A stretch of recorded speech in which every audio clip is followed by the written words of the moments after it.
Hey everybody, it's Phil the miniature model maker coming to you today with another Gundam Artifact build stream. Today we're on model 4 of 5 out of series 1, the Nightingale, possibly the most popular of all of the artifacts, at least given by the number of videos I've seen of people building them. It is a very detailed kit. Pretty pretty cool design as well. Definitely one of the cooler looking things. So today there are going to be a lot of pain points to talk about, some detail to go over, and how to detail things.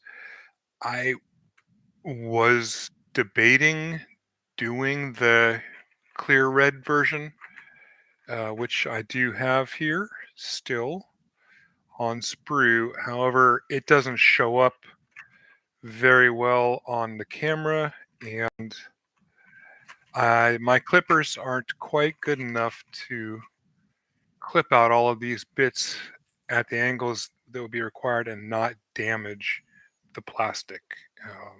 And on the clear plastic, that really shows up.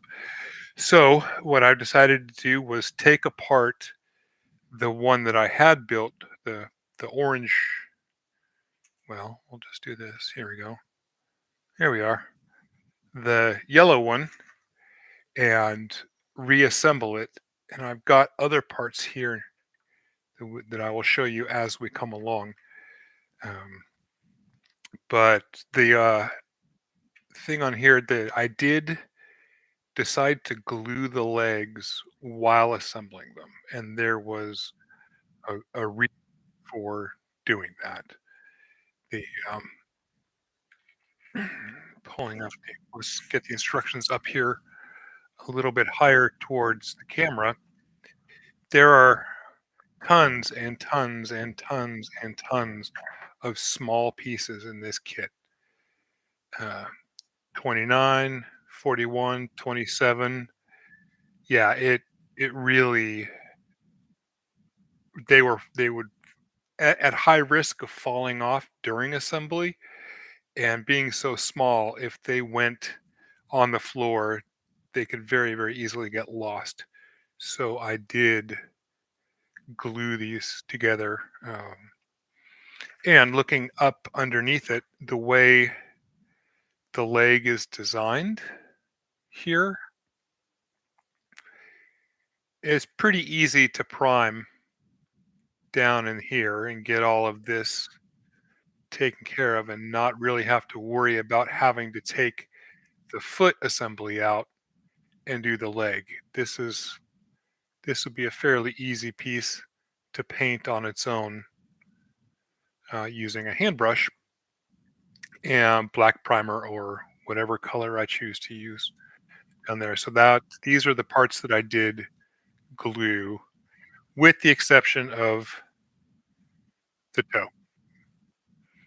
So let's get started on here. Um, Pain points on the legs. If you're not careful, the feet will pop back out. So that's something to keep in mind. Looking at it from the point of a detailed build, getting a smooth build, there are a lot of, because there are so many parts. I think I counted 86 or 88 parts on this kit. And there's 70 and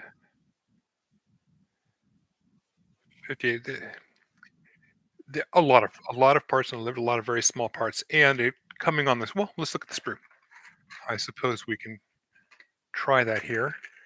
So this is where we first started seeing, um, having to have a separate part. So this rear shield comes separate from the other sprues, but otherwise there are four sprues, And looking at here, these little guys right there, and this is 2 millimeters across. So at their widest dimension, these little bits are 2 mils.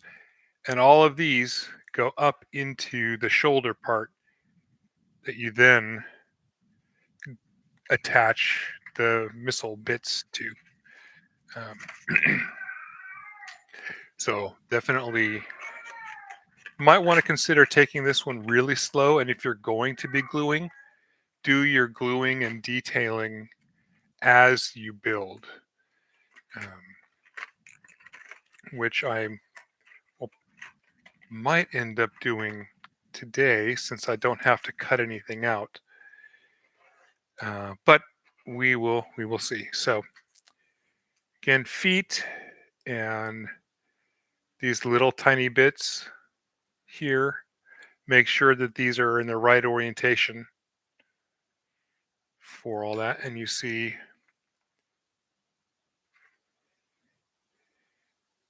part,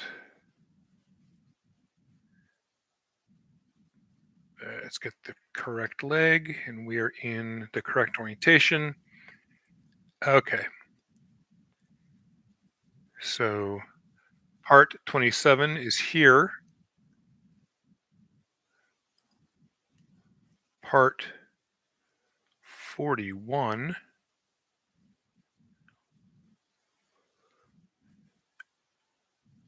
does that go up in?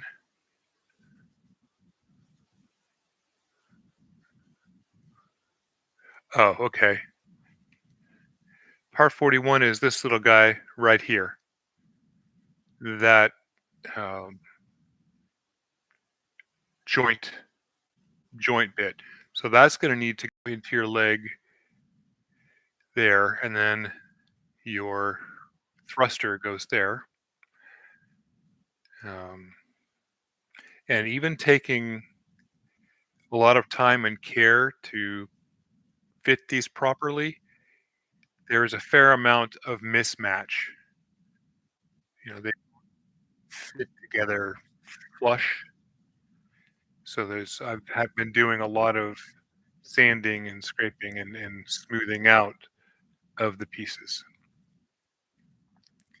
Here, there's relief detail that will need to be cleaned out. um, some some more detail here. It's a piece that sticks up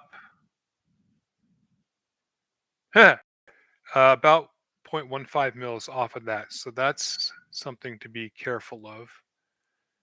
And it's right along the seam. So that's going to need to be filled in or just removed. I don't think it's going to make any huge difference aesthetically from a distance to just smooth that off and have a nice uniform surface there. Um, anything else on these to be aware of?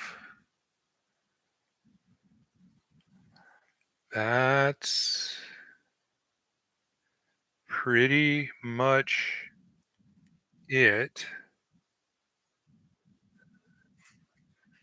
Okay. And this part is 29, and that's your joint to the body. So again, another part to glue when you're putting it together. Absolutely. You could, I suppose, get away with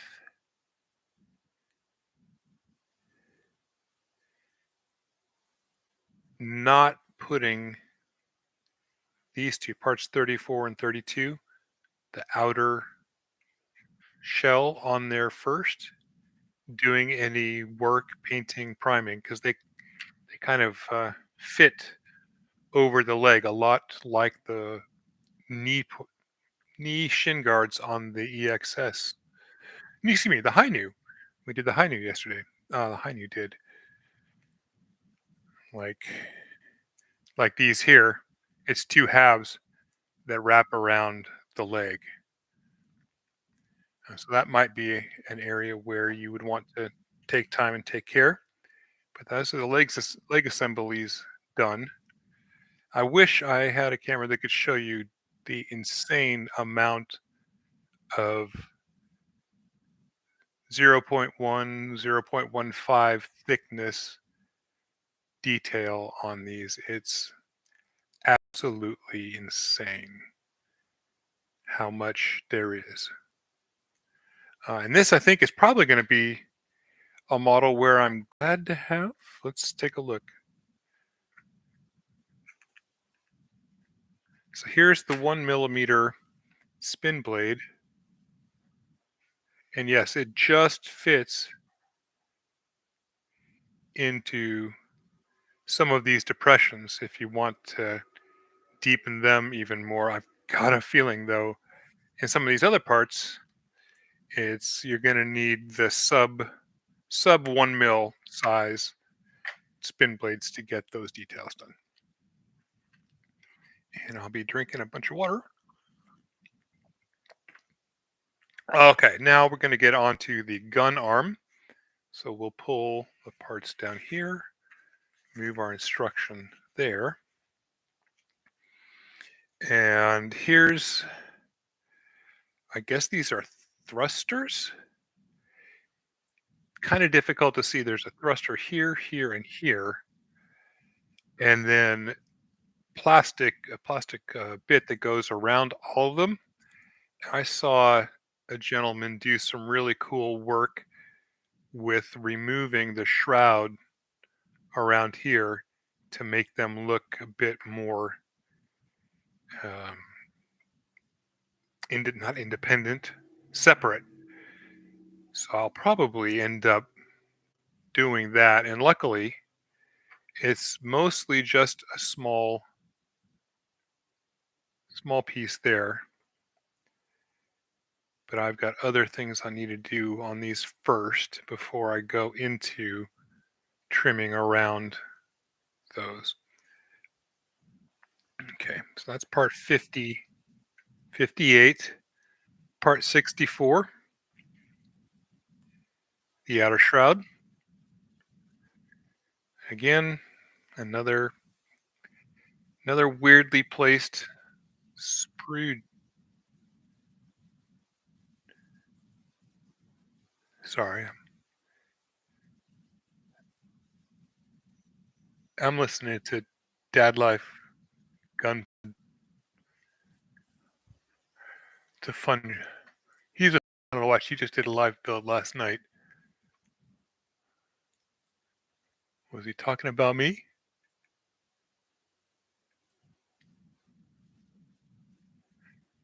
We'll see. Yeah, this is one piece. You're going to end up snapping this up into that, as well as the shoulder joint. Now, looking at these, you might wonder why are there black marks? Well, I had originally tried doing a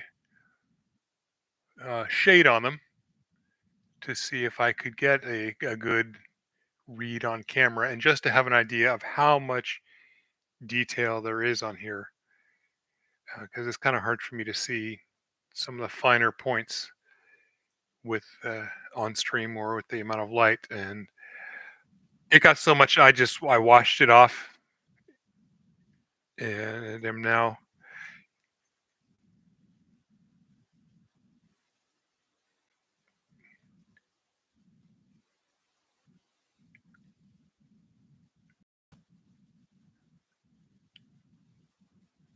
uh,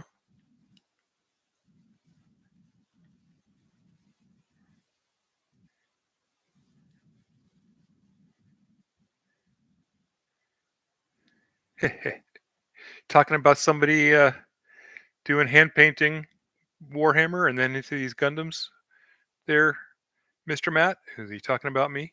Thankfully, it was complimentary if you were. Um, so I would recommend first putting the shoulder part in and then popping this in a little bit. So there we go. That's pretty easy, but you can see up underneath the shroud there, on camera, it looks like all one unified piece,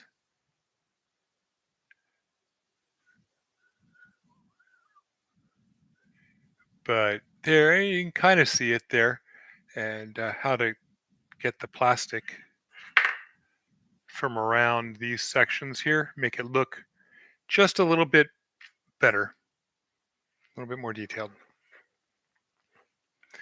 And then your arms.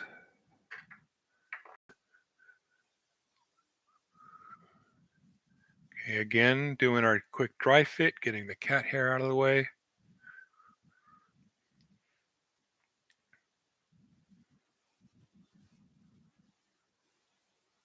All right. So you can snap them together, push them together, because the gun doesn't have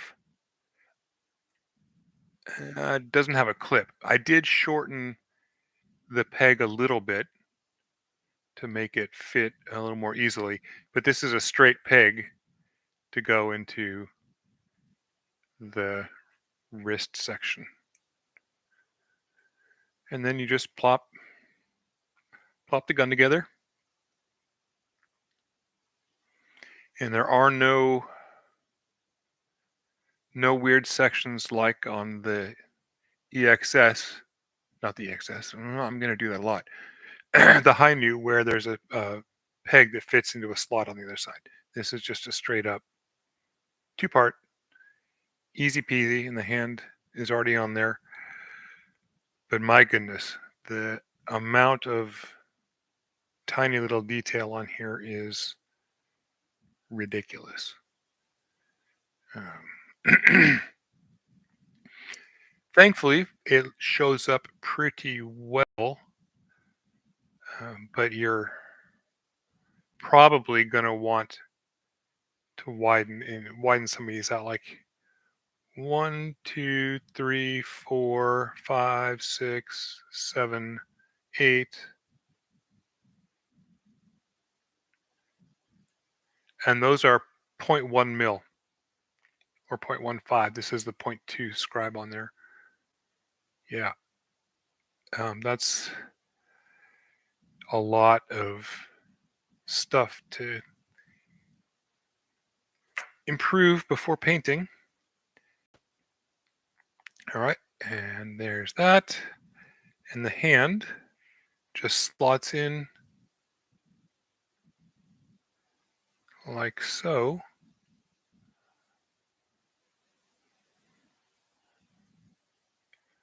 And then the arm goes in like so. And there's that. It's all put together. Pretty nice. And then the next one is the shoulder arm, the shield arm.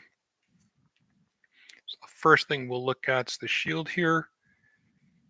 These pegs will probably want to be sanded down a little bit.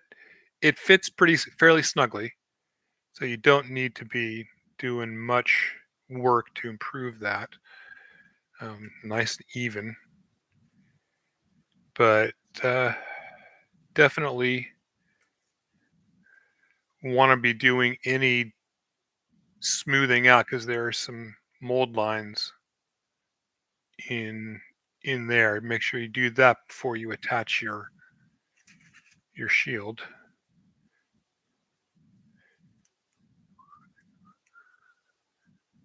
And pop in. There you are. And thankfully, the seams between these two parts look like panel lines. So that's something you really don't need to be super worried about. Nice detailed inner portion, but gosh, all of these circles, that's going to be a lot. A lot to improve. Definitely going to want a point, a pin scribe. Is that what they're called? Something that comes to a rounded point like a sharpened pencil rather than the general chisel or blade shape of the regular scribes. And then the upper portion here, again, little parts on here. If you want to get fancy, you can use a spin blade on, and deepen those a bit. I think I saw somebody actually put in third party bits into some of these, which was crazy that they did. But a very nice shield. I like this one a lot. Okay. And marked R as they do. And this one goes together much like the previous arm. So we're going to get that down. These are a bit smooth because I took my toothbrush to them and cleaned them up a bit.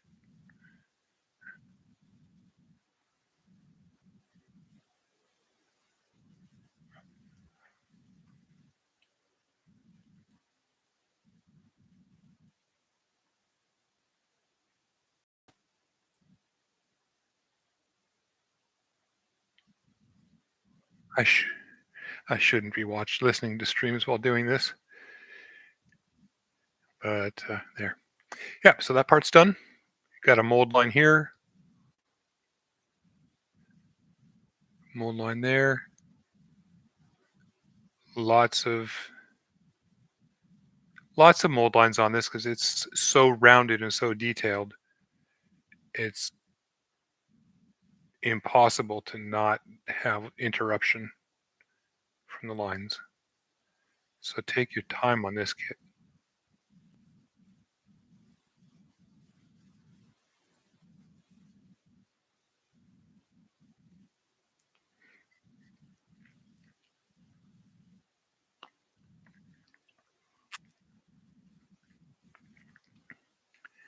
Okay.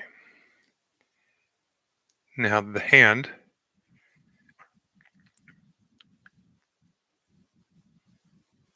This does have clips, and I would recommend keeping them on given the size of this hand. Tiny, tiny. Looking at the inside, you could probably go with whichever side you want. I'm just going to use this side. And where are my tweezers? Pin sets. So we don't want the actual tweezers. Those are too coarse. Here we go. All right. And double check the orientation there. So your hand is going to be coming out this direction.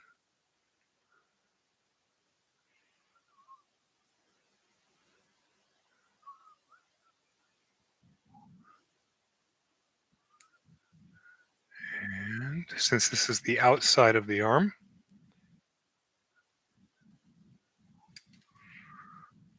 see what I was saying? That just could have flown all the way across the room. Thank God it didn't.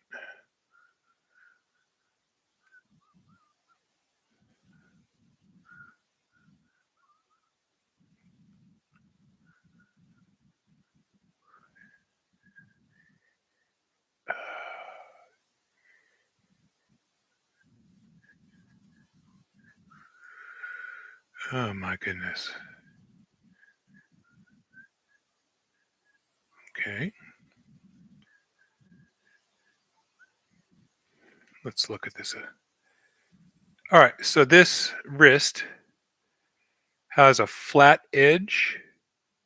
Call it the wrist. The bit that goes in the arm has a flat edge where the nub peeks out, and then an angled edge here to make sure that you get the orientation correct. Here's the flat edge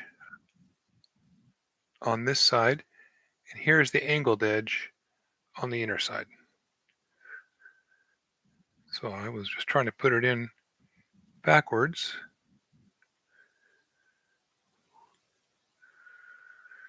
which is why it wasn't fitting so well.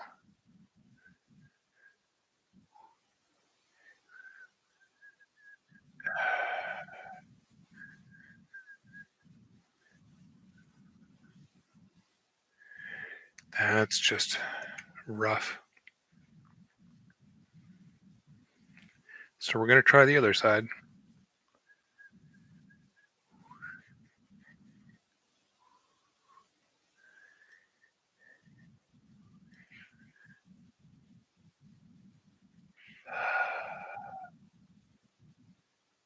Again, this is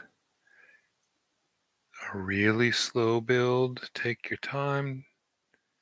Make sure all the parts are where they need to be. Consider gluing if and when you can.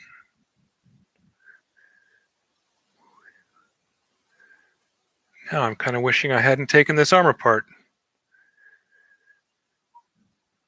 I forgot how fiddly this was.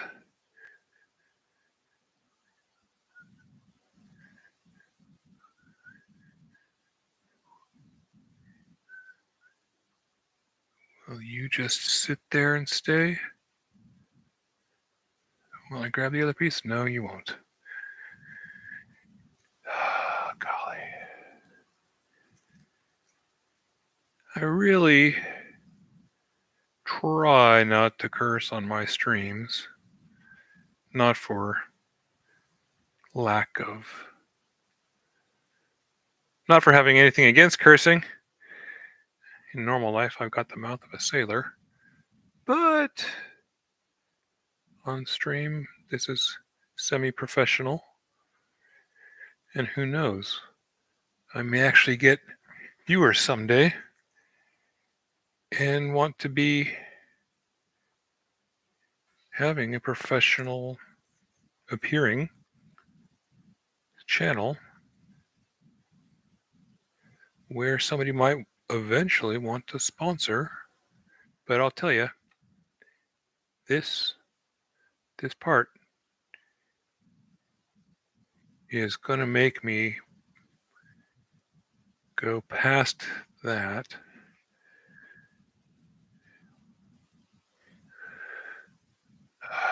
Just stay in there.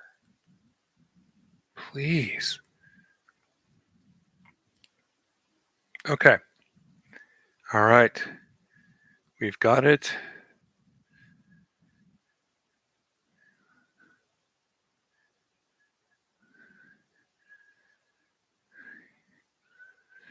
Whew. There we go. And it's even in there in the right direction. That's done. So now there's our other side. Plop the arm in. Nice round peg, nice round hole.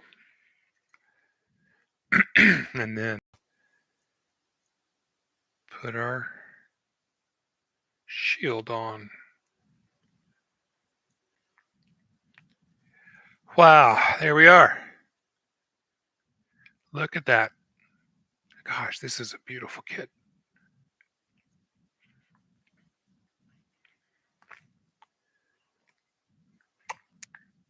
Okay, and the next one is the head. Where are you? Are you in here? No. You are where?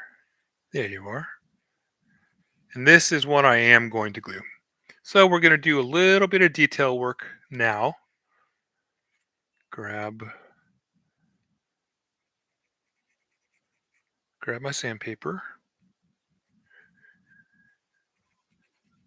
and even this out. These are nice and delicate, really thin. And there's a sprue connection on them.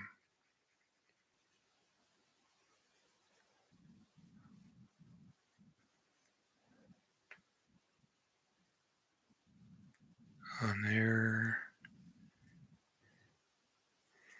Get them evened out, smoothed out. This isn't definitely not a part you want to be scraping if you can at all avoid it. A nice gentle sanding should be enough. I'm using a 400 grit right now, um, because of the 400 here, 800 on that side. I put the 400 on here to be able to get the nub, some of these nub marks where I don't want to be um, scraping away. That could potentially cause damage, or it's just on a small part that needs that could go flying if I'm applying any pressure,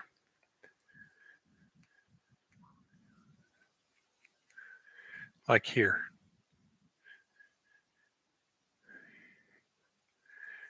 This one's going to take a bit of attention, but it's such a neat head.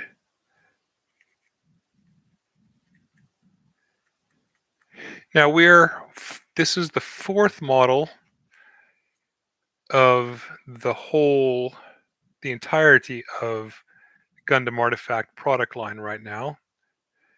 It's February 11th, 2025. Series 5 is coming out soon. If I am lucky, I'll be able to get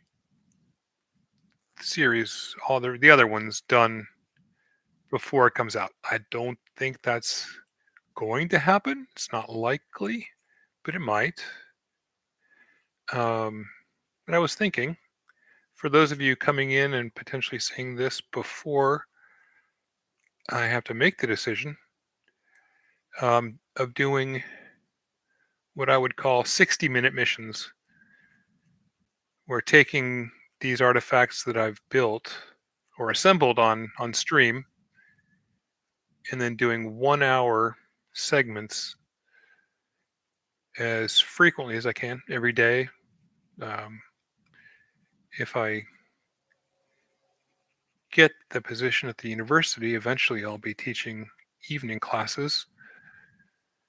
So I won't be able to do streams every day.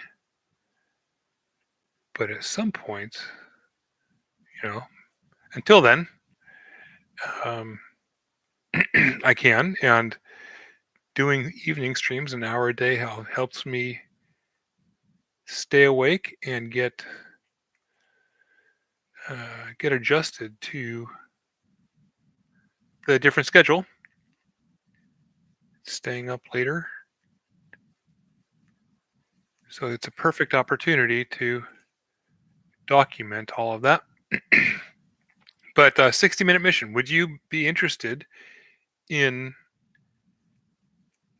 watching a video series, a long form, an hour each, and multiple episodes per model, going from essentially breaking down each of these? Hey, hey, what's up, dude? I'm listening to your stream right now.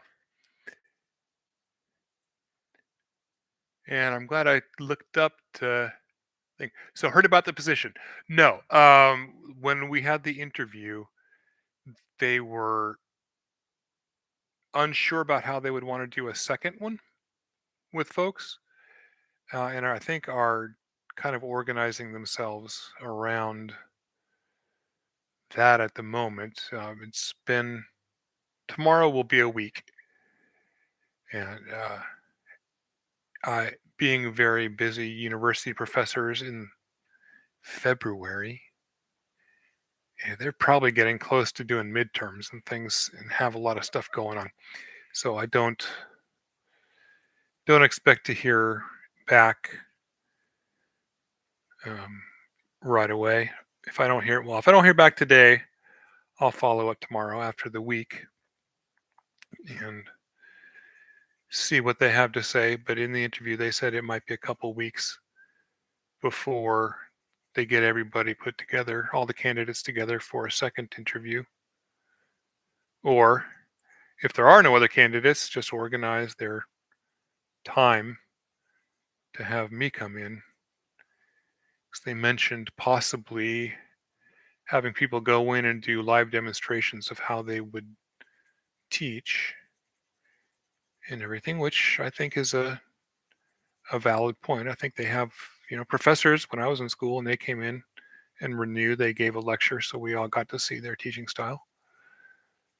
But the main responsibilities of the job is more technical, like hardware, keeping the analytical equipment running and helping grad students with things, and eventually teaching a one night lab a week in um,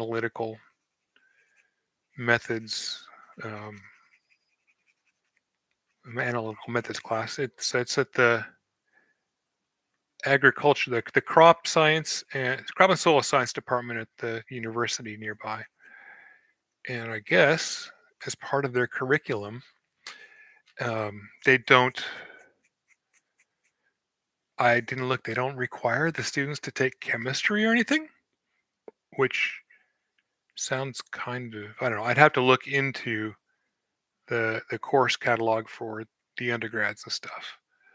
Um, but I'm in my primary undergrad was biology, and we had to take 2 years of chem for that. I don't think my second one was earth science. I'm not sure we had to take earth science, chemistry in earth science, at least as part of the BA. The BS folks may have had to, and they had to take physics and calculus physics, and not just physics for stupid people like me. Um, oh, you're just back to work. Okay, yeah, it's a pretty awesome position. It's just right for me at this stage in life.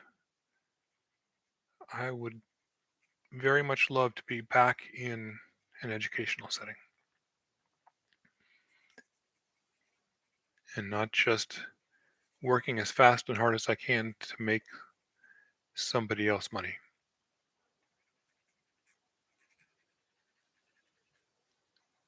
Oh, you're still here. That would I'll email you. I don't want to be giving that away on online. I don't know if they have a policy about things like that.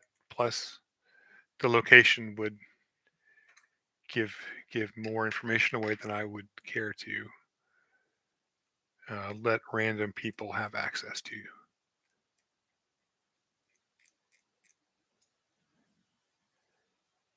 But it's one of the state land grant schools, the, ag- the agricultural and technological school. You feel that, right, dude? I When I got the kits from the replacement assault buster Gundams, I almost put the box up on my desk and like, oh, there's my address and everything. Like, oh no, no, nope, nope, nope, nope, nope. Let's have a little bit of awareness and some security. Uh, the company I worked for previously was very strict in their social media policies to the point where I just said screw it and was done with Facebook and all that. And the only social media I did was being involved with a video game community on Twitter, which for a while was fine. But yeah, so I need to remind myself that this is not the aquarium hobby where we all know each other's names, faces, and things like that and send each other plants. So we've got a list of address. This is the true deep internet, like the deep desert in Dune. You never know when a sandworm is going to come by and see your information and cause issues.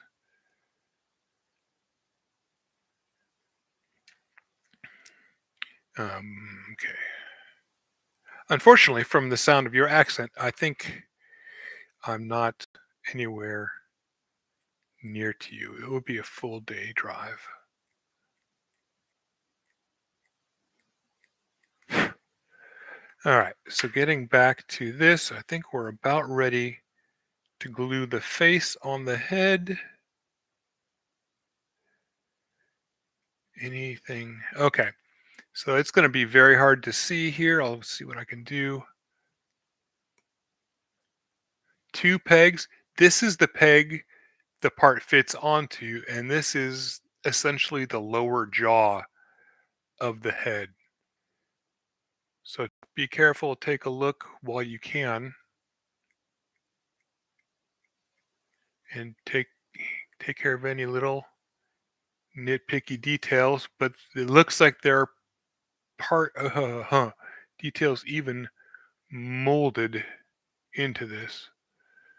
Good Lord. Okay. Yes, mum's the word. Mum, mum, mum, mum, mum.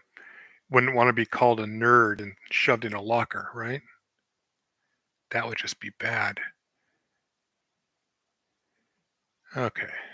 So, just to be safe, we're going to trim or sand this tab down. I want to make sure that the head fits snugly up against the face, fits snugly up against the head. Um, yeah, I mean, folks at my old job knew I did models, and I showed them pictures and all that. And one of one of my previous technicians even got into Warhammer. Her boyfriend got into it, and so she'd like to talk about her army. She had a Harlequin's army of all things. Okay, so part in. Now it's not all the way in. I'm going to take my dab of glue and put it in there. Oh, I can barely see.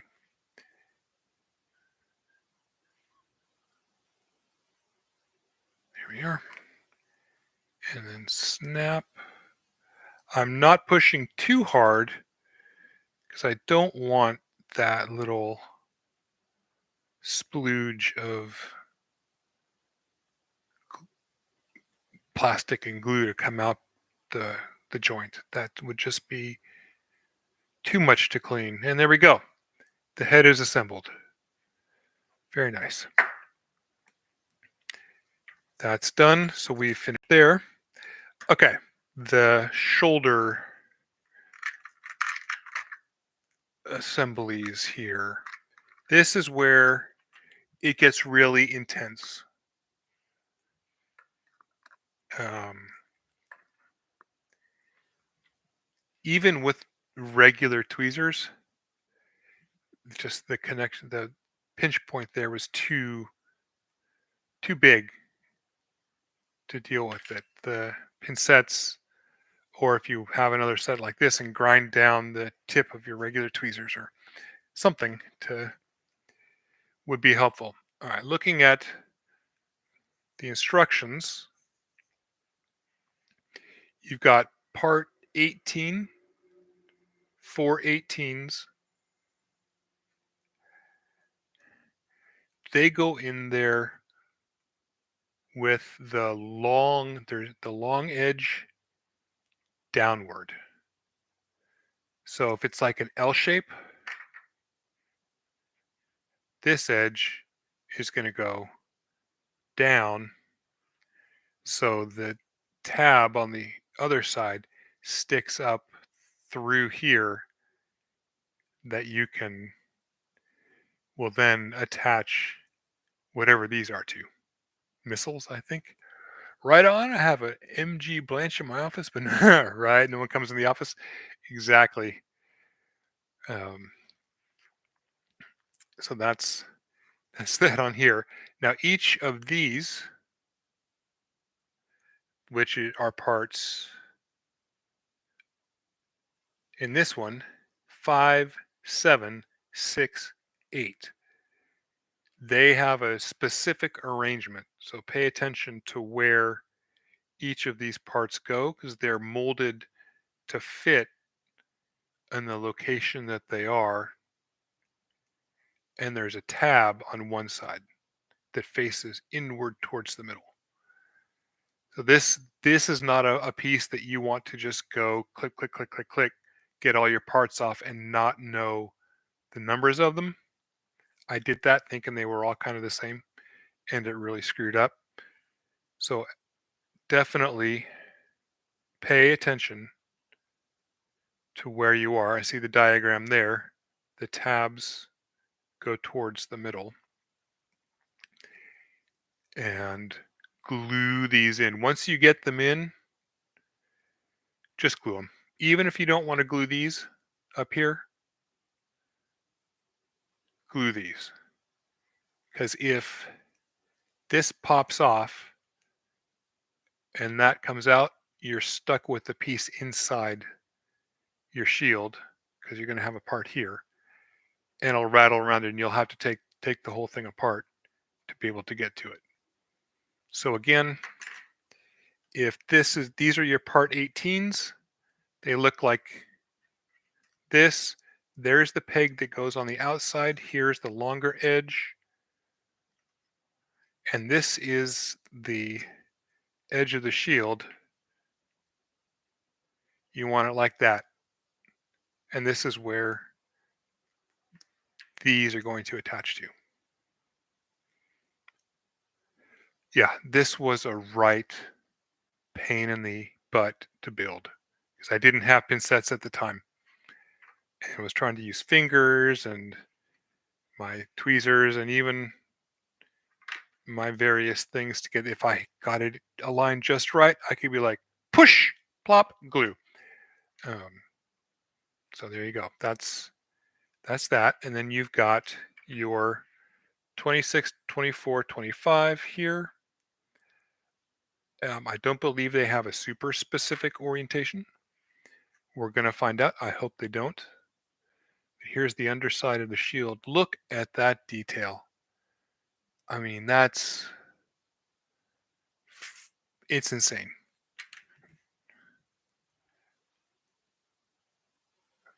Maybe we can, no, that's too close.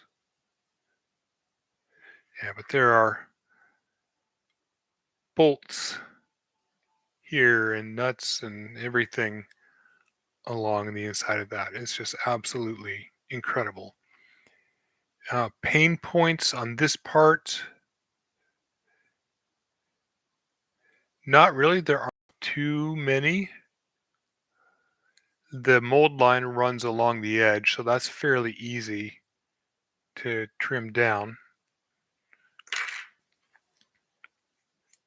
You just take your, let's see, my softer one. Here we go.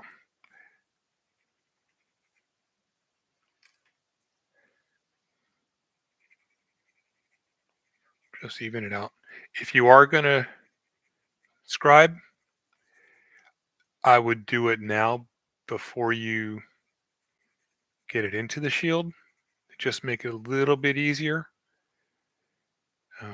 I, however, am not going to follow my own advice because I'm doing this on stream for your edification, and we'll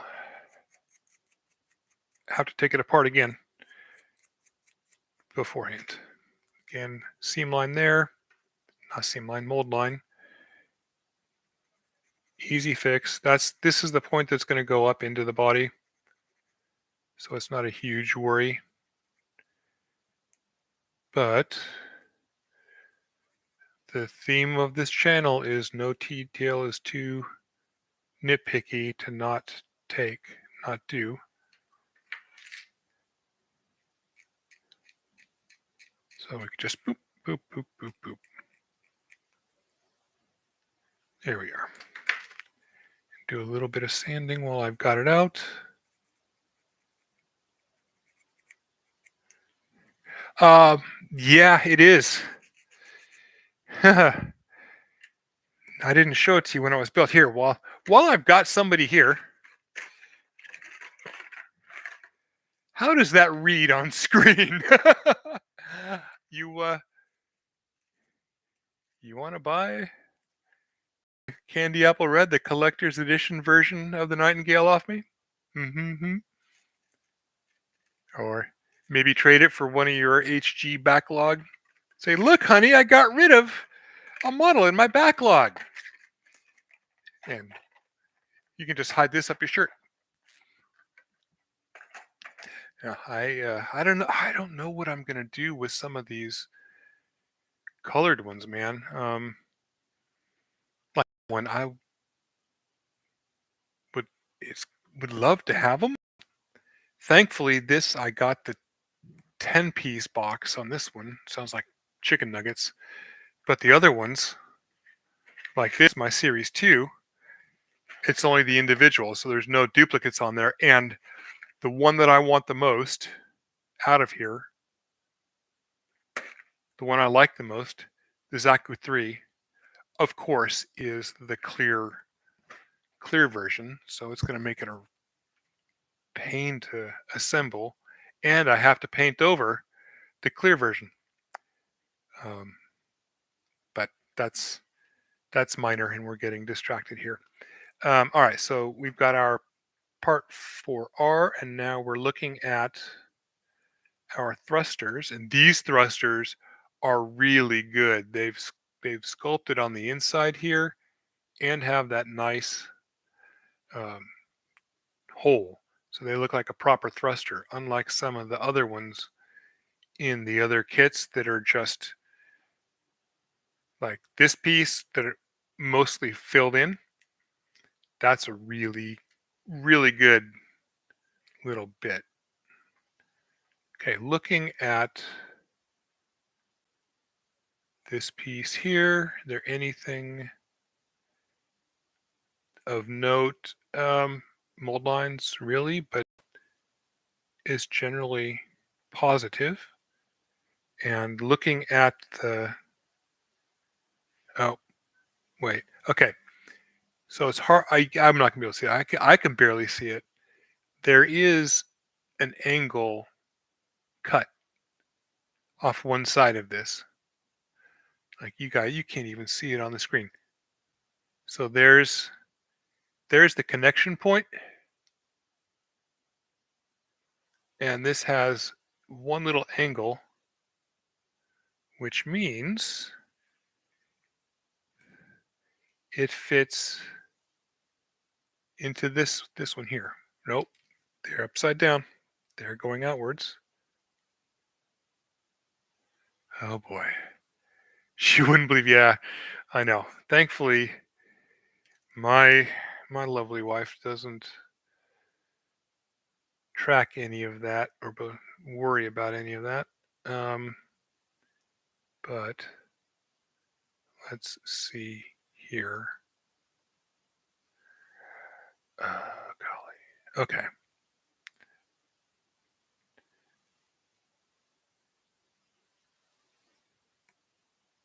Why? Why though?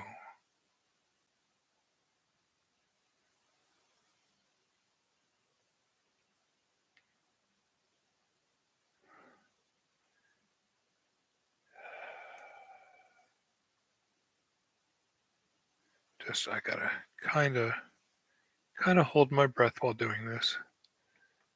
I should not have taken these parts out after finally getting them in place.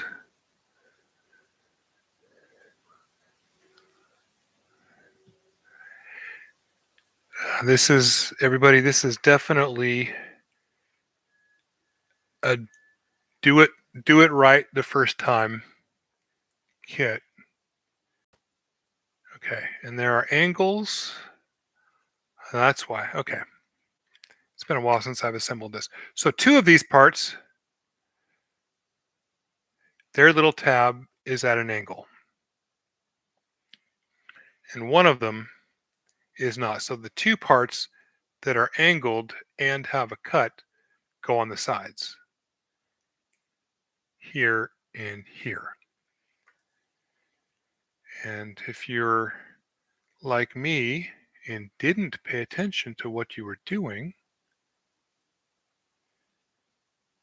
it could be very challenging to figure out which is the right one.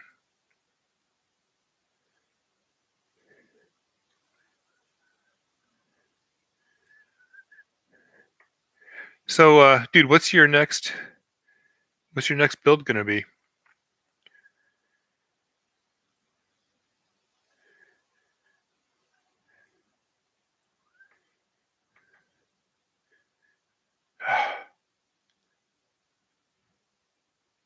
That doesn't feel right.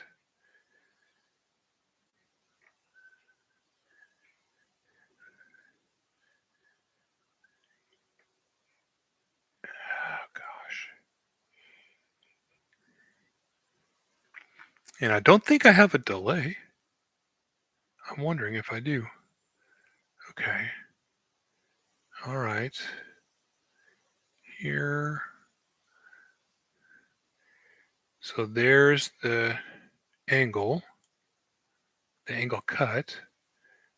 Here's the angle thing. There we are.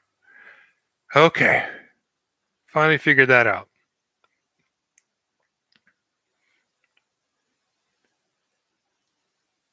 And they go in pretty much straight up and down.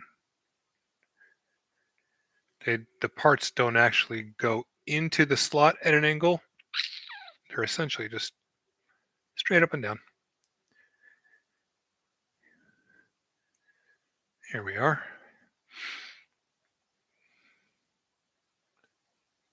So now you get to watch me go through that again here in just a second.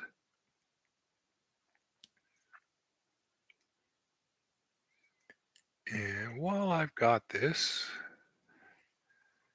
we're going to do a little bit of repair.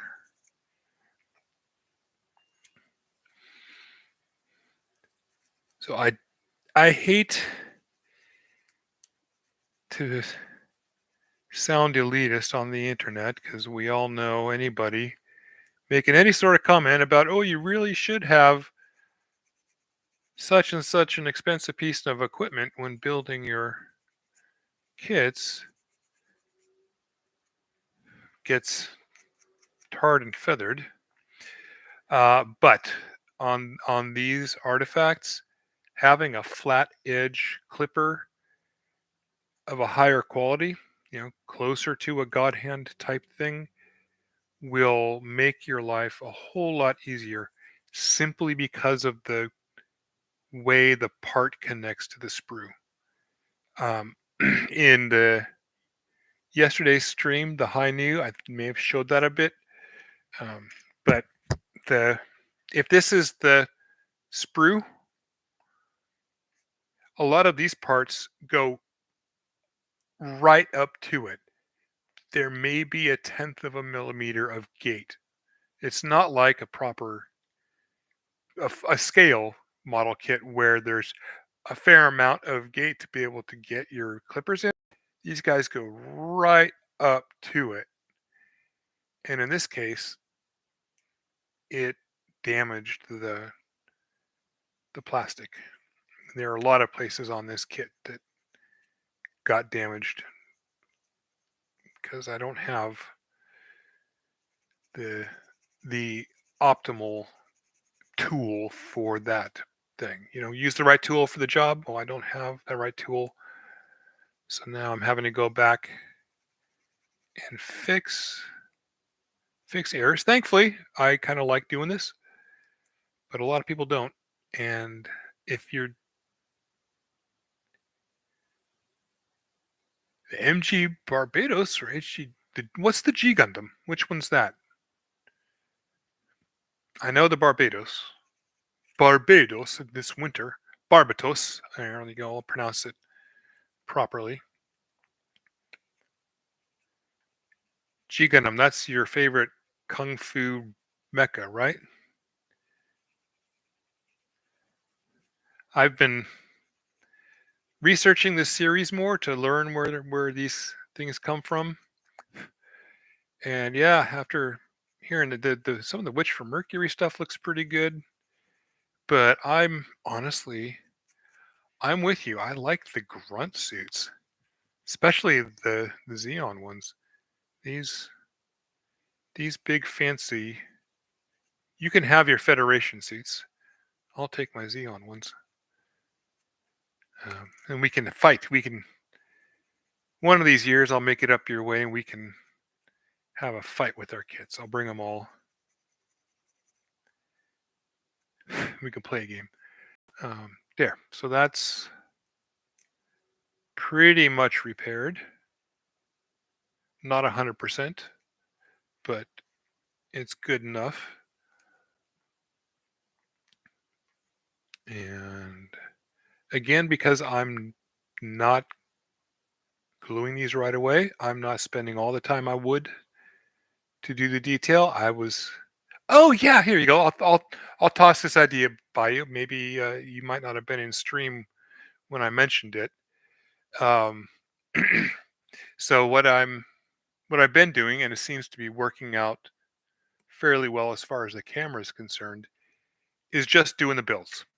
Do a basic build of all of these, and then hopefully by the time I've got them all done, I'll be able to get better camera equipment and then go in and riff on 30-minute missions, call them 60-minute missions.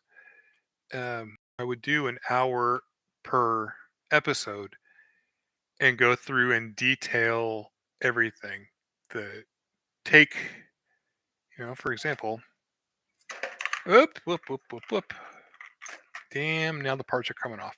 Which is why we glue these children.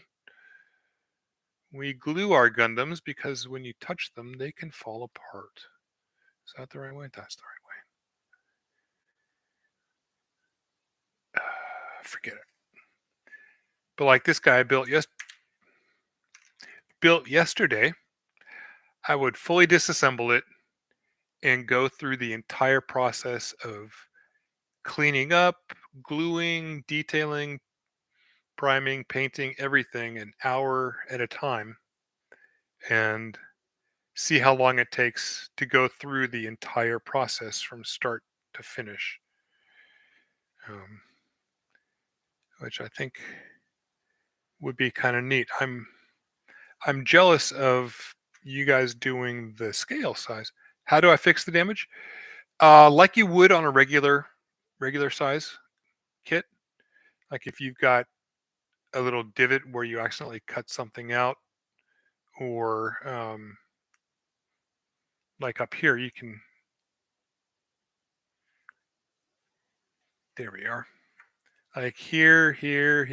Those are all stress marks from where I thank God Gundam that where I cut them out. So those would need to be like sanded down or scraped down or filed down or whatever. And then like here, this seam between these parts is so bad that it's got to be filled. So go through and document every little step of the process outside of airbrushing because I'm not going to move a camera to the other side of my room where my airbrush station is. I'll just say like, "Hey, okay, here we go. I primed it. I base coated." But yeah, so it's very similar to how you do your big boy kits when you have your big boy pants on. Um, that. All right. So the next piece is the next shoulder, and I am so in love with these dollar dollar and a quarter store organizing bins. They're so good. So good. All right, give me just a minute. Let me figure this out right quick.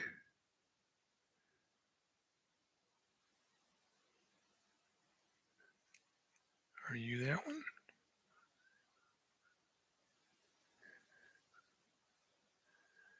No, you're that one.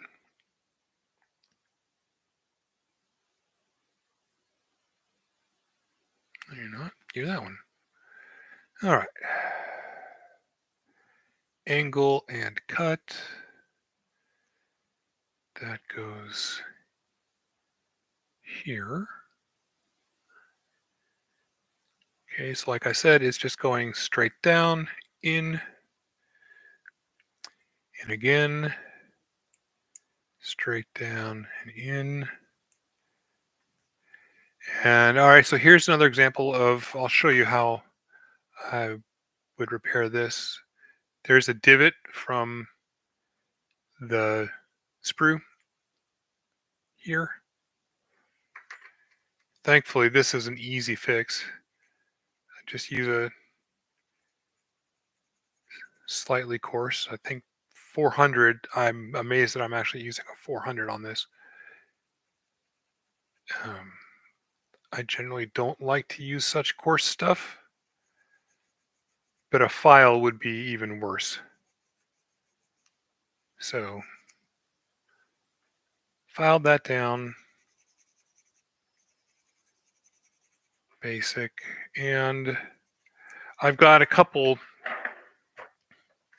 few different options for gap filling, but I have my preferences. Especially on these little kits, like the Tamiya putty. I've got some, but it needs to be thinned down for these little guys. And they say you can use lacquer thinner, which I'd have to look at the SDS and see what the components are, but I think it's just mineral spirits. And then I've got gel super glue from a company that makes aquarium stuff. When I went back when I used to do aquarium stuff, um, that's so you could use it to fill. Actually, this is the stuff I'm going to use to fill bigger gaps because the gel works well, and unlike the putty or like Mr. Surfacer or something, it doesn't shrink. So I don't have to have multiple applications or do one giant thick application and then smooth it out. You can generally do single a single swipe along the seam, fill it in, and then do your sanding. Um, which I found has been really nice for some of the more egregious potholes. I guess we just call them potholes. All right. So yeah, I think I'll end up big boy. Yes. I mean these are tiny. They're not big boy kits. They're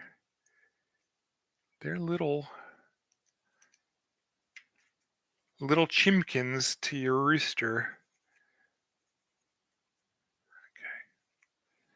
All right, and get this sanded down. Why am I wasting sandpaper on that? I can just scrape this.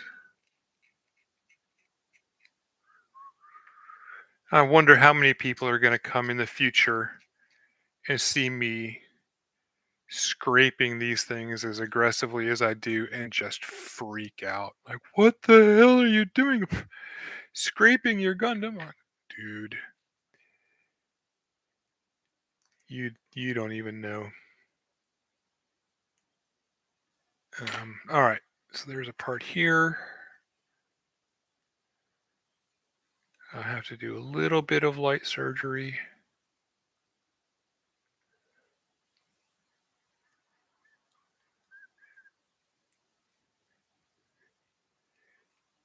Thankfully, these artifacts, at least they generally assemble into a full leg oh, no, no, no, no, no, no, no, no, no. This is why we glue, boys and girls.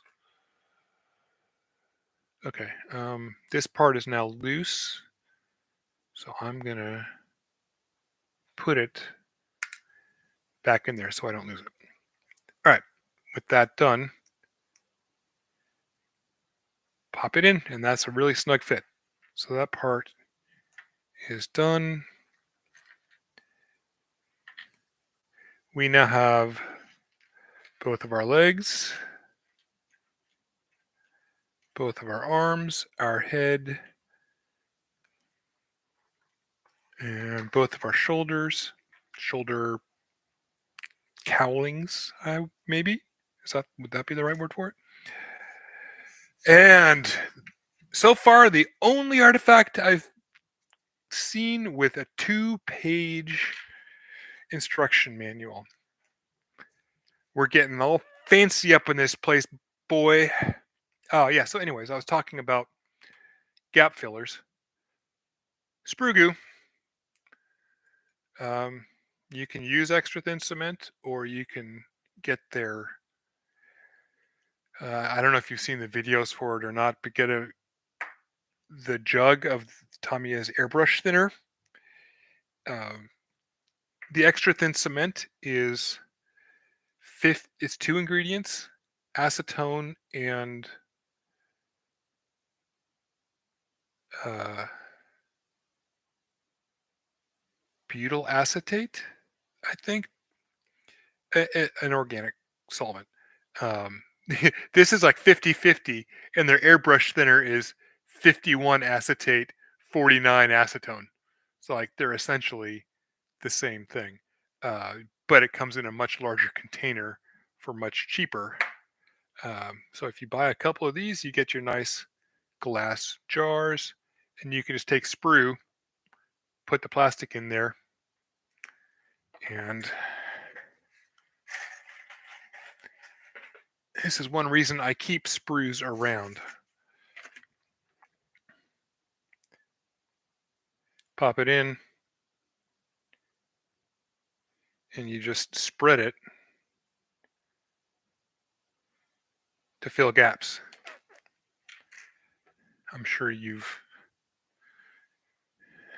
probably heard of it. I guess everybody in the modeling world has heard of it. But do I have a model with it on there? I've removed it from there. I've removed it from there. But sprue goo's good for filling in the really egregious gaps in your kits. Because if you need to thin it, you can just take again the thinner and smooth it out. So keep your sprues. Okay, the next part, and I'm going to go use the big boys room. I'll be back in a moment.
So I was just thinking about, oh, I've got these stickers on my cutting board. I now having a little segment at the beginning of each of these said, "This channel proudly sponsors these fine vendors."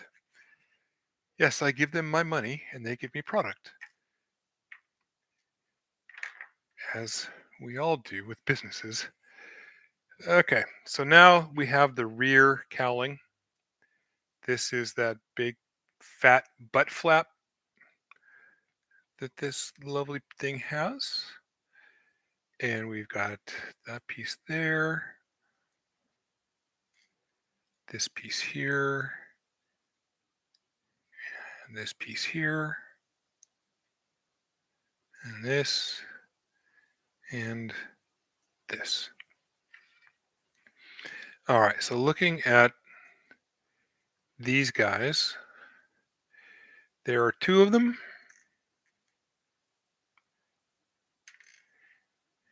and they each have their tab with an angle on it. Don't cut this tab. And they have a bump on one side. So it looks to me like the bump goes facing inward, like so.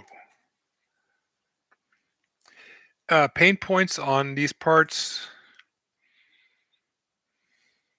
nothing out of the ordinary. Might want to thin down any internal pegs. The gap filling here and cleaning up this is actually pretty big. If you have, if you're cool like me and have your fancy tools that you must have in order to complete this kit properly, if you've got spin blades, which are fairly inexpensive and I highly recommend getting them, that's going to be 2 millimeters. I think this is the 2 mil one. That's, yep, right there. Blop, 2 mils. You just spin it around, even it out, and then can go through and clear out your um, glue gunk. Hey, I'm an elitist pig. What can I say? Um, in truth, folks watching this in the future, I'm joking around with Dad Life Gumple over there. Uh, but there are times when investing, not buying another kit that you would put on a shelf for months and putting that money towards tools is a good idea. And for artifacts, I would highly recommend the God Hand spin blade, both sets. There's a 1 mil to 3 mil set, which is the one I got, and then I think there's a sub mil or 1.1, 1.2, 1.3, 1.4, 1.5. Um, definitely useful. And then good quality scribing tools. They don't have to be top of the line, but decent quality. Uh, get a brand. Don't, well. I hadn't seen Gundam Country either. I ashamed to admit that when I did that unboxing video, I accidentally threw away the torso for the Assault Buster Gundam. I didn't realize it was there. It was still in the bag, and all those went in the trash. So I had to buy new kits, and they were the cheapest price for a single one.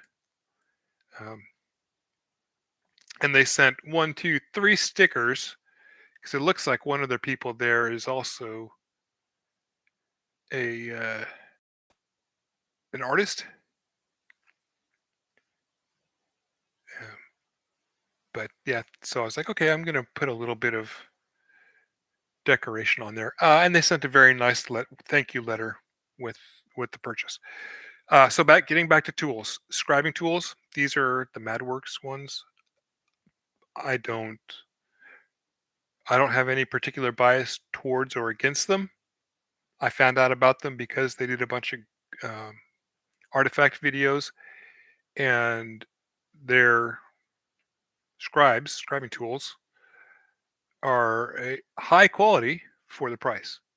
So I'm a big fan of middle or upper middle class tools.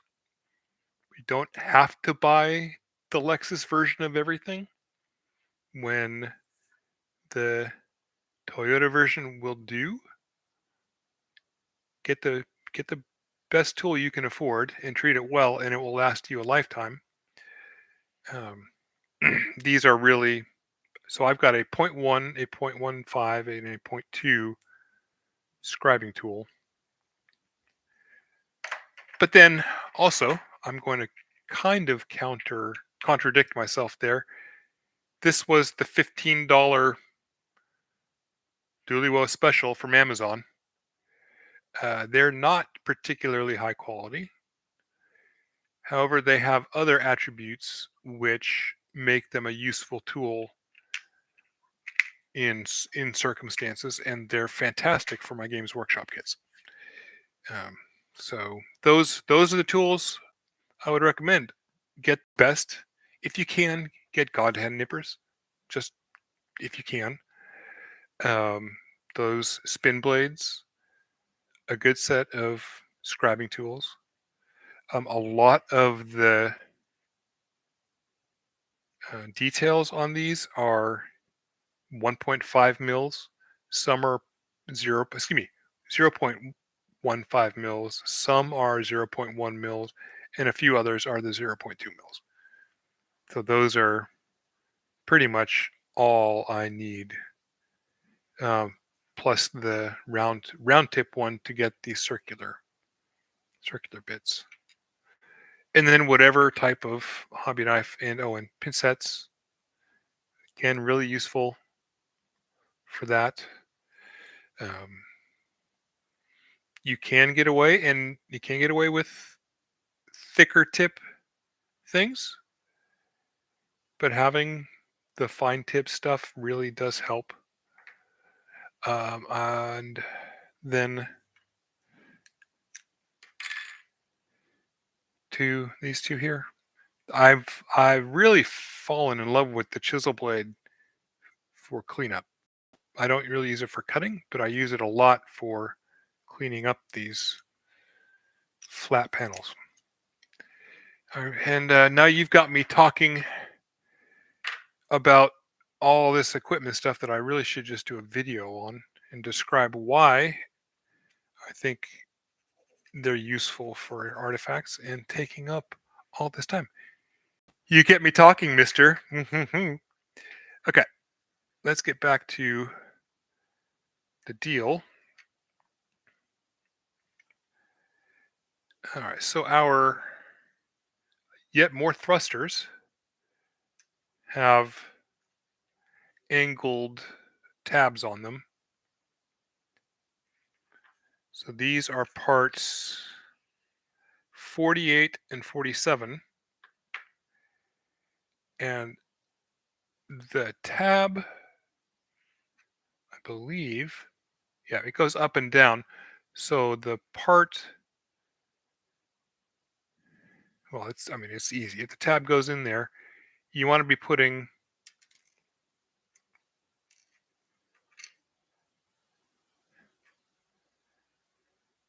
this exposed edge. If this tab is covering this, there's your exposed edge that goes towards the middle of the part.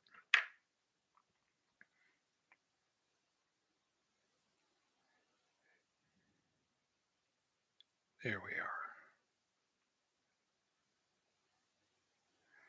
are. And that is that. Assembled. Gundam assemble. Avengers assemble. All right, and now for the really fun. This actually was kind of fun. Okay, so our body parts 66, 69, nice, 53, and then the head. So here's our head. And these all got screwed up now. There's one side of the body. There's the other side of the body. And this is the only. I am tool. I'm just a tool.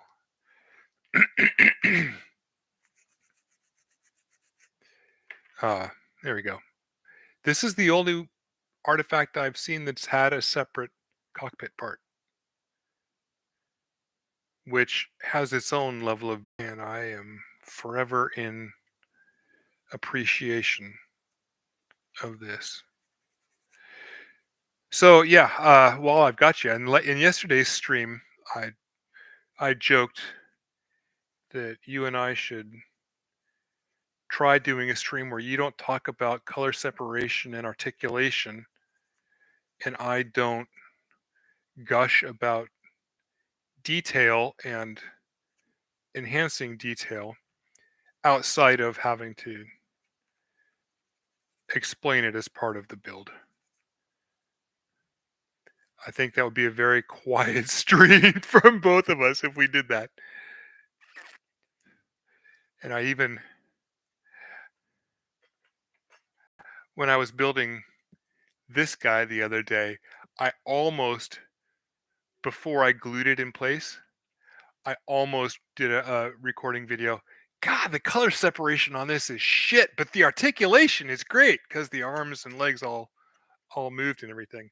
But this is going to get painted up in a BattleTech color scheme for one of my favorite BattleTech contributors, who has done some stuff that helped me out mentally along the way. All right, so our body. Let's look at these parts here. Any pain points?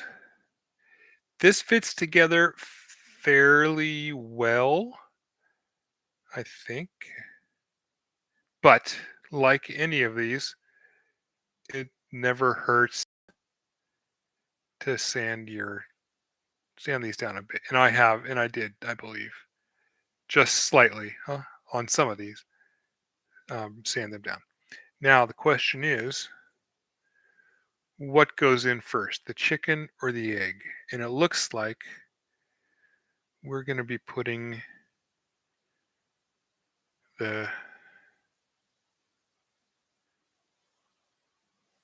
cockpit slash neck. That's actually not a cockpit, that's a neck assembly, head assembly. Okay. So looking here on this body, there is a slot here for a tab and a slot here for a tab. And there are 2 tabs on this. One round, one square. And easy does it. Just plop that in. Now, if I were going to be gluing this, okay, so seeing here, before we try and talk about another pain point.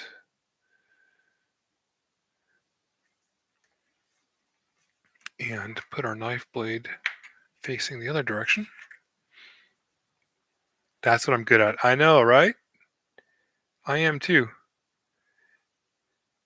But honestly, that's why I got into these, is because that insane level of detail. It's very satisfying for me to work on projects with it where you like your articulation and your colors. So I'm only friendly banter, sir. Friendly banter. All right, up in here.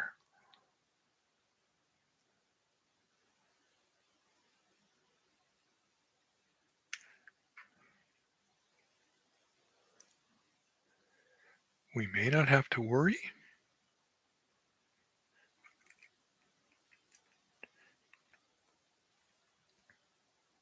Oh yeah.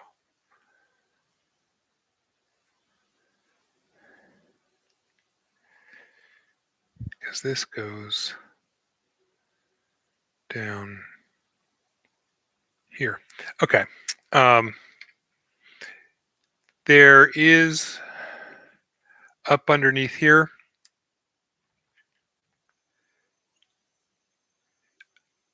a pretty big gap in this section here inside.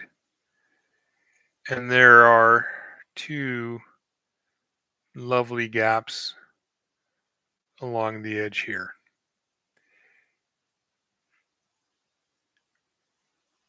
And seeing as how these parts are fitting together relatively snugly,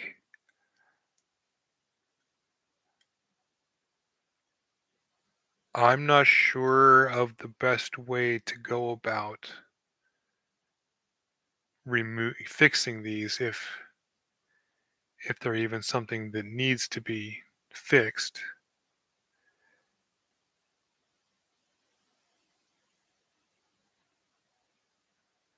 Um, okay. Here's my suggestion on this body part. You do, you do. Prime, black prime or black paint the interior portion, and that's probably a good piece of advice for this entire kit. Any interior portion,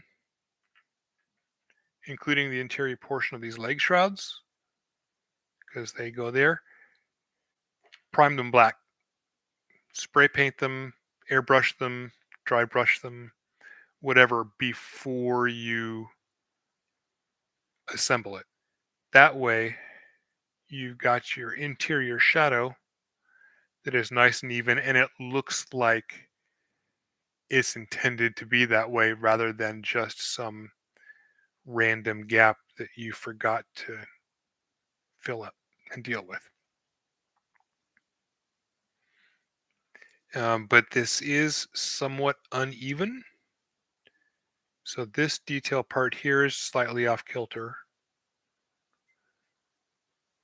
which glue might help fix while it sets. Um, but other than that, ultimately, just this gap on this interior here is visible, and here too. And since that's the back of the kit, it's going to be visible. So you'll want to make sure to take care of that as well. Okay. All right, there's that, there's that. And then we attach the head. Pow. Nice looking.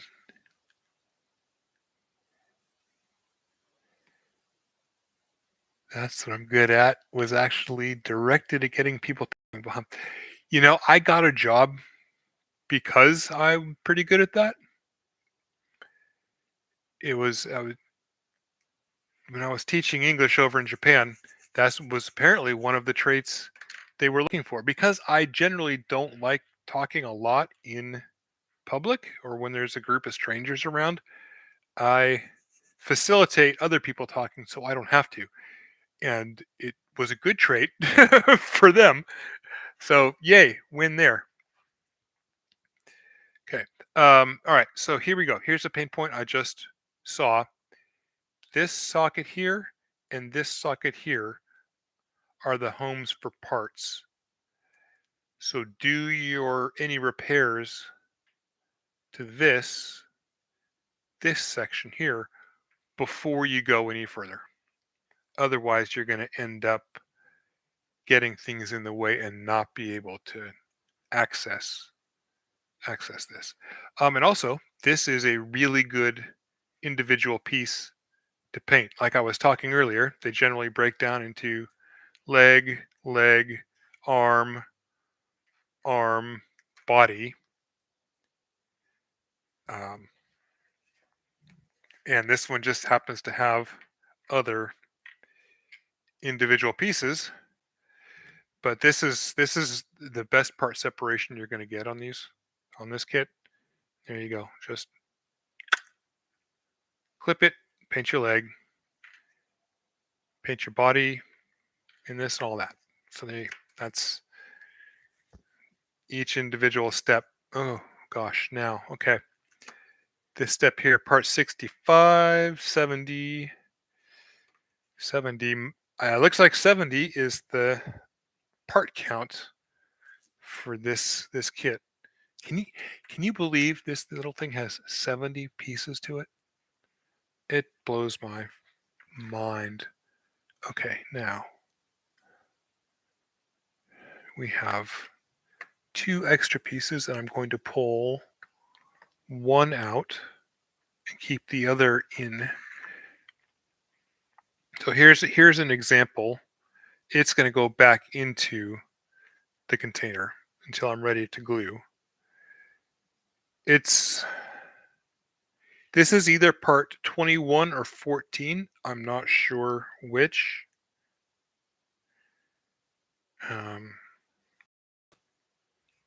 We'll find out in a bit, but it's so small. It's got a peg here, peg hole, and then, oh my gosh, can I even hold this thing without obscuring the part? I can't. All right, so where I'm holding this, there's a tab and cut. There's a 90-degree angle cut out here, and I'm gonna bet that that's gonna dictate where this guy goes. So pay attention to that. And another part, you want to leave on the sprue until you're ready to fully attach it and glue it. And this has a pretty righteous mold line going down through it and your sprue lines. So good luck is all I can say with that. While you're cleaning it, be really careful. I might even suggest this is going to sound extreme, but when with some of these, put a sheet down on the floor and clean it on the floor. The sheet being there to keep it from bouncing around all over the place and make it easier to see when it flips out of your fingers. It's inevitable, but that way it also won't fly all the way across the room like it would on my linoleum floor. So here, this little bit's got a nice flat surface that a spin blade will clean up well. And it's got relief molding here between where, so the place where I'm pinching it is a relief mold depression that could stand to be scribed out if you're so inclined. I probably won't, or I might do it after attaching it to the body. Now here's another good point. We're going to actually take a look and see. I just thought of something. So we've got our flat upper surface, our cut out lower surface, or maybe that's the lower surface and the other one's the upper surface. Is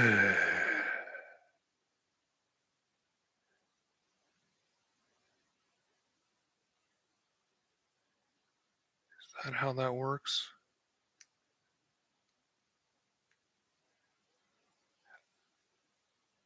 Okay. All right. So this circle bit is where the cutout is. So the part with cutout is the upper surface of the thruster, and that abuts, it gets filled in by this piece here. So this peg is is for thruster 21, and that's 14. Um,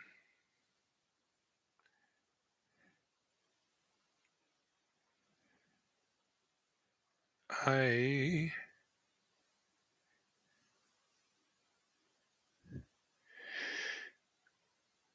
Before you paint it, glue these on.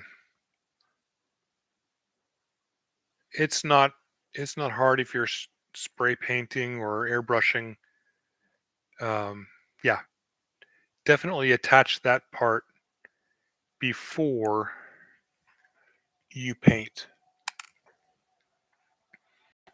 That way it'll the glue will set and you'll cover the glue up and you'll be able to paint that part with it. Okay, and then now we're going to take our body and we've got parts 22 and 23 and 16 and 15. Let's get our highlighter out. 16 and 15 match with parts 14. Look at that. How logical of them. And 21, 22, and 23 go on the left side if you're looking at the body from the rear. But how do we tell if we were dumb like me and pulled them off before? Either we cut them apart and cut them out the sprue without paying attention to what the parts are, or remove them from the model after um, assembling them. So it's kind of easy. You've got flat, flat, flat, angle, flat, and then the part that's going to be on the body is this direction, and the thruster's off at an angle, which, if I remember correctly, goes outward. So if you have this part straight, all you have to do is hold it, and there you go. You can figure out what section of the body, and this is on the outside. Three reference points. And this little tab here goes into that slot there. Slot, slot.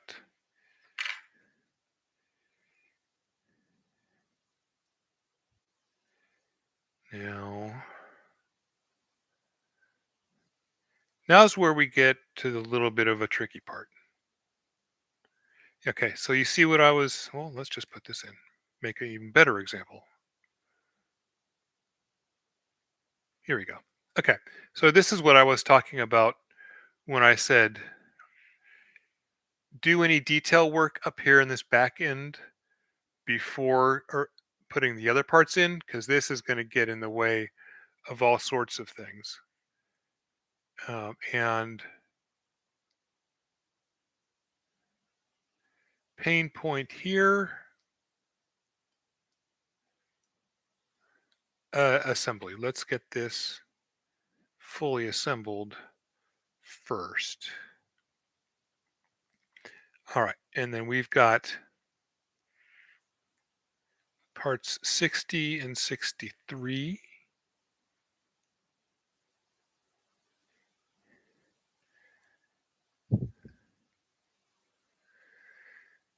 Oh, no, these guys here. Okay. So that's what we've got. Looking at this side of it, this is the left side of the model.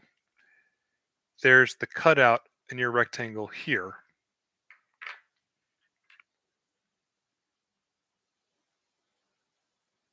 So you pick the shoulder cowling that matches because there's a little cutout on this tab.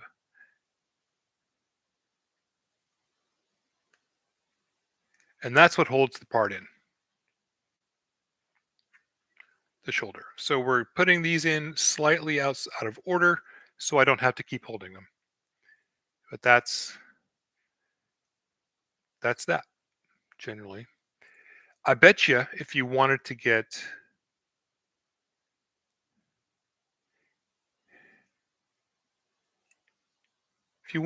extra fancy. Okay, so here is a pain point, but it's slightly unavoidable, I think, given the way these attach. If you want to get really fancy, feeling froggy, um, okay, I'm going to put the head away because I could feel myself breaking one of those parts while I'm messing with this.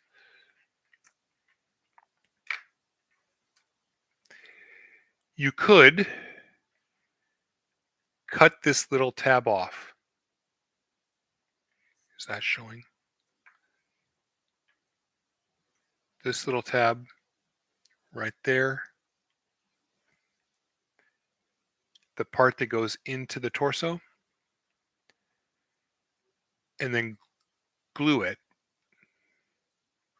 so it sits perfectly flush with the body. But you may have to trim this tab down and glue it as well, because this tab is long enough to go through this thruster bit and into the main body. And that will get you really detailed to clear out some of this gap.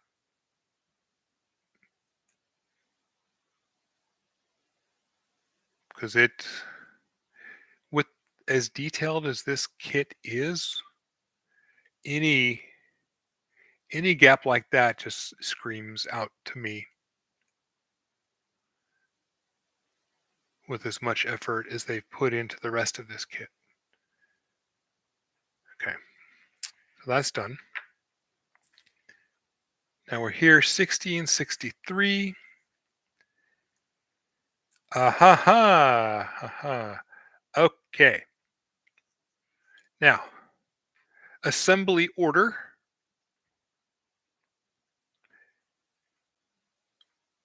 We've got these pieces here.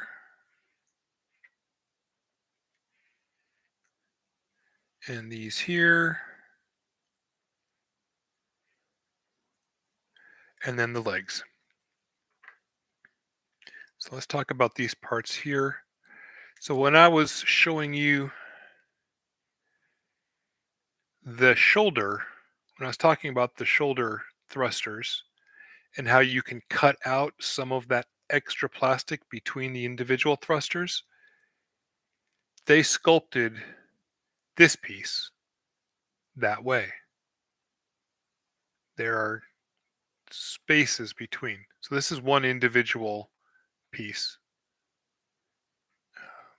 So definitely, I would, for consistency's sake, I would definitely trim out that extra plastic between, at least between this front part, these front parts here. Don't need to go all the way, just need to cut it enough that you can't really see it. Now, does this part.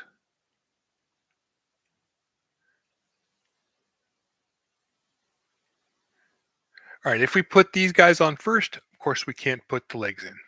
So the legs need to go in first, and like most of these, what would normally be a rectangular peg has a cut out of one corner, so we know which side it goes on.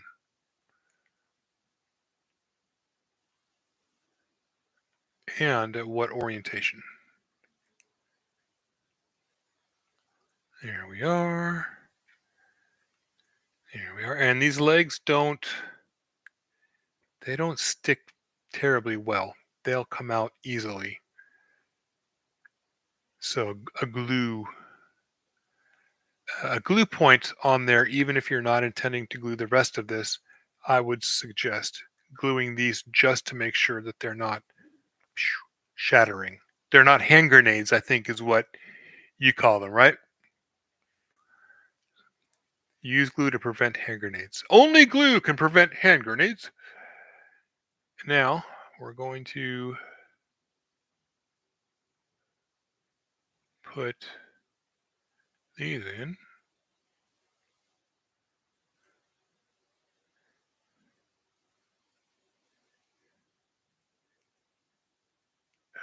Gosh, and any international people watching this and or wondering what the hell that only glue can prevent hand grenades comment was about. Here in the U.S., the Forest Service has a campaign. Only you can prevent forest fires. So that's kind of what I was riffing on. Smokey the Bear, very famous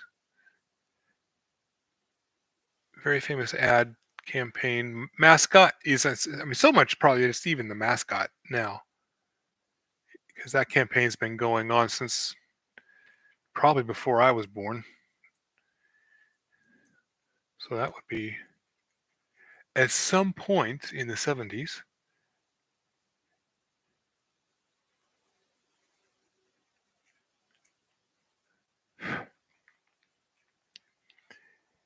All right, and then you go in here.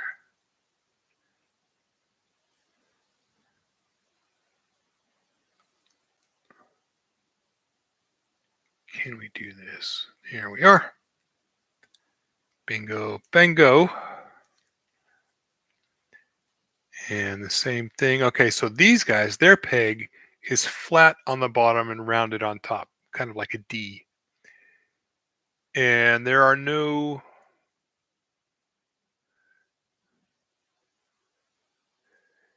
egregious pain points on this other than some really poorly